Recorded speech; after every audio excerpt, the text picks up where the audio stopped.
Sejumlah negara yang paling terpukul oleh kemiskinan seringkali terjebak dalam krisis politik termasuk konflik, kelaparan, dan perubahan iklim.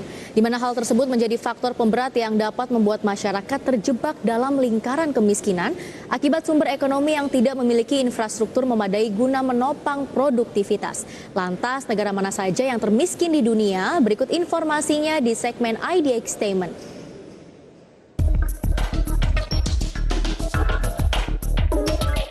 Halo semua, kembali dalam IDXtainment, program yang memberikan informasi ringan seputar ekonomi untuk Anda. Pemirsa, sejumlah negara yang paling terpukul oleh kemiskinan seringkali terjebak dalam krisis politik termasuk konflik, kelaparan, dan perubahan iklim. Di mana hal tersebut menjadi faktor pemberat yang dapat membuat masyarakat terjebak dalam lingkaran kemiskinan akibat sumber ekonomi yang tidak memiliki infrastruktur memadai guna menopang produktivitas. Sementara itu, banyak ahli tengah mengamati sektor infrastruktur, salah satunya di benua Afrika yang saat ini meningkat dengan pesat sekaligus membuka pintu bagi investasi asing dan meningkatkan kapasitas industrialisasi. Bahkan sebagian besar kemajuan tersebut disebabkan oleh inisiatif pembangunan dari Tiongkok yang berinvestasi di beberapa negara Afrika.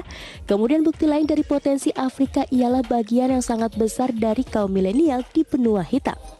Hal ini dapat diterjemahkan sebagai tenaga kerja masa depan yang cukup besar, berkembangnya pasar internal, serta potensi inovasi dan kemajuan ekonomi. Lalu negara mana saja yang termiskin di dunia berdasarkan PDB nominal per kapita?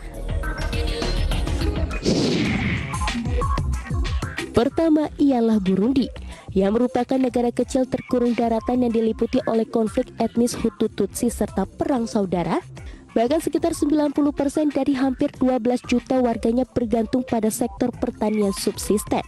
Selain itu, kelangkaan pangan telah menjadi perhatian utama dengan tingkat kerawanan pangan hampir 2 kali lebih tinggi dari rata-rata negara Afrika Sub-Sahara. Tidak hanya itu, negara ini juga menghadapi banyak masalah konkret akibat pandemi COVID-19. Di antaranya ialah kurangnya infrastruktur, korupsi endemik, rendahnya akses terhadap air dan sanitasi, listrik yang belum memadai, serta masalah keamanan yang menyebabkan kemiskinan ekstrim. Sehingga pendapatan per kapita penduduk setempat hanya mencapai $760 Amerika per tahun. Selanjutnya ialah Sudan Selatan, yang dikenal memiliki banyak sumber minyak di seluruh Afrika. Namun konflik berkepanjangan dengan pemerintah Sudan telah membuat negara tersebut baru merdeka pada 9 Juli 2011 lalu. Sebelumnya Sudan Selatan sempat diprediksi menjadi negara yang sangat kaya, namun akibat komoditas dalam negeri seperti minyak dan pertanian yang tidak dikelola dengan baik membuat produk domestik bruto per kapita yang dihasilkan hanya sebesar 11,45 juta rupiah.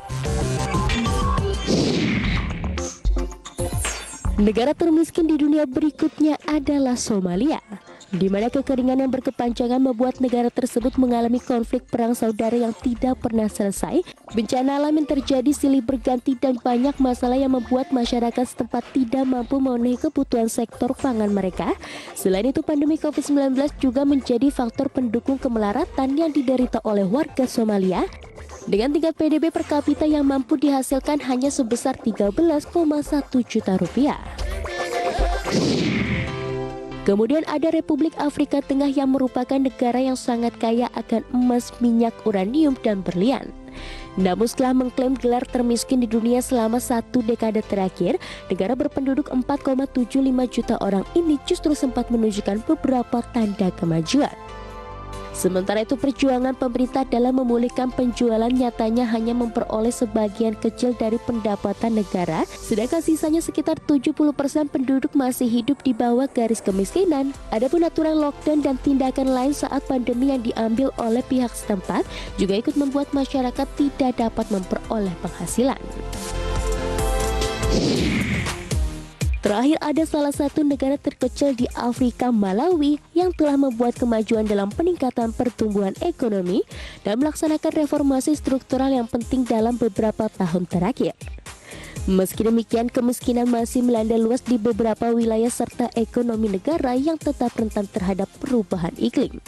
Selain itu, standar hidup di daerah perkotaan yang meningkat secara luas, kerawanan pangan di daerah pedesaan justru masih sangat tinggi, sehingga membuat PDB Malawi tahun ini turun menjadi 0,6% dari 4,5% pada tahun sebelumnya.